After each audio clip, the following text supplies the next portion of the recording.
సుదీర్ఘకాలపు విష ప్రచార బాధితురాలు ఆర్ఎస్ఎస్. ఆ ఆర్ఎస్ఎస్‌కి సంబంధించి సరిగ్గా దగ్గరికెళ్తే దాని విలువ తెలుస్తుంది. ఒక ముస్లిం ఉద్యోగిని ఆర్ఎస్ఎస్ దగ్గరికి వెళ్ళాక ఇప్పుడు ఆమె పెట్టిన పోస్ట్ వైరల్ అవుతోంది.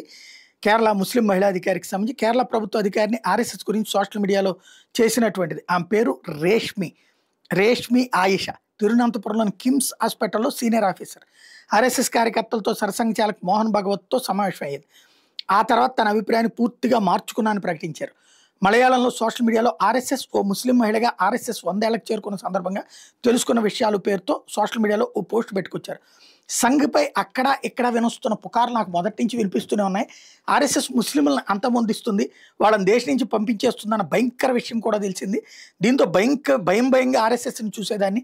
ఓ ధిక్కార ధోరణితో కూడా కొన్ని రోజుల క్రితం సి బాబు అనే స్వయం సేవక్ తన స్నేహితుడి చికిత్స కోసం మా ఆసుపత్రికి వచ్చాడు. అప్పుడు తనను పరిచయం చేసుకుంటూ నేను ఆర్ఎస్ఎస్ కార్యకర్తను, రాష్ట్ర స్థాయిలో బాధ్యతలు ఉన్నాయంటూ వినయంగా చెప్పారు. వెంటనే ఆర్ఎస్ఎస్ అంటే నాకు భయం ఉండేది కదా, ఆయన అంటే కూడా భయం ఏర్పడింది. కానీ ఆయన అత్యంత మృదువుగా మాట్లాడారు.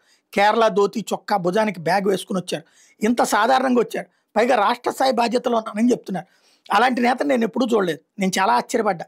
నేను అనుకుంటున్న ఆర్ఎస్ఎస్ కాదు, మాలాంటి ముస్లింలను ఆర్ఎస్ఎస్ పాకిస్తాన్కి పంపిస్తుందా అని నేను అడిగాను. బిగ్గరగా నవ్వారు అతను.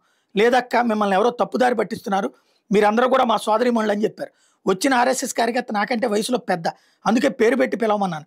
అప్పుడు అతను జవాబిస్తూ మా సంస్థలో మహిళలను గౌరవించడం నేర్పిస్తారు, అందుకే మహిళలను అక్క అని సంబోధిస్తామని చెప్పారు. దీంతో నాకు మరింత ఆశ్చర్యం, ఆసక్తి వేసింది. తర్వాత నేను ఆర్ఎస్ఎస్ గురించి పరిశోధించడం ప్రారంభించా. ఆర్ఎస్ఎస్లోని అనేక మంది అన్నయ్యలను కలుసుకున్నా, అనేక సంఘ శిక్షా వర్గాలను సందర్శించా. అందరూ నాతో బాగా మాట్లాడారు, చేతులు జోడించి అక్కయ్య అని సంబోధించేవారు. మొదటిసారి తిరువనంతపురం ఆర్ఎస్ఎస్ కార్యాలయం సందర్శించా. నాకు కొంచెం భయం వేసింది. నెమ్మదిగా భయం పటాపంచలేంది. అక్కడ సోదరులకు సోదరునయ్యా. వాళ్ళు ధరించినటువంటి ధోతీలు, చొక్కాలు బహుమతులుగా వచ్చినాయి.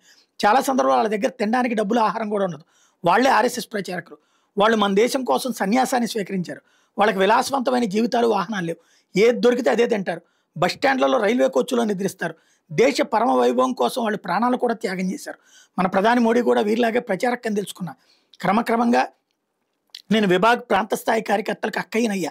వాళ్ళలో ప్రముఖులు పి పరమేశ్వర్జీ, సేతు మాధవన్జీ, పిపి ముకుందన్జీ, ఎన్ సుదర్శన్జీ, సరసంఘ చాలక్ మోహన్ భాగవత్జీ కూడా. ఆర్ఎస్ఎస్ అంటే ఏమిటో వాళ్ళ నుంచి ప్రత్యక్షంగా తెలుసుకున్నా, నేర్చుకున్నా. వీళ్ళందరికీ గత 10 ఏళ్లుగా సోదరుని. బొర్కా ధరించకుండానే వాళ్ళతో ముచ్చటిస్తా. సంఘ కార్యకర్తల ప్రవర్తన అసౌకర్యంగా నాకు అస్సలు అనిపించనే లేదు. ఆర్ఎస్ఎస్ అనేది సభ్యత్వం లేని ఓ ఎన్జిఓ. ఎవరైనా సభ్యత్వాన్ని హృదయపూర్వకంగా తీసుకోవచ్చు. ప్రపంచంలోని ఏకైక సంస్థ ఇది. దేశ పరమ వైభవమే ఆర్ఎస్ఎస్ లక్ష్యం. వాళ్ళని ఎవరైనా సంప్రదించవచ్చు. సంఘపై భయం లేకుండా అధ్యయనం చేయొచ్చు. వాళ్ళని నిందించేవాళ్ళు వాళ్ళ దగ్గరలోకి వెళ్ళి వాళ్ళు ఏమిటో అర్థం చేసుకోవాలి. అప్పుడు విమర్శకులు సైతం వాళ్ళని హృదయపూర్వకంగా ఆహ్వానిస్తారు. 100 సంవత్సరాలు పూర్తి చేసుకున్న ఆర్ఎస్ఎస్ మాతృభూమి కోసం తమ ప్రాణాలను అర్పించిన లక్షలాది మంది స్వయం సేవకులకు నా శుభాకాంక్షలు. నమస్తే సదావచ్చలే మాతృభూమి అంటూ రేష్మి రాసుకొచ్చారు.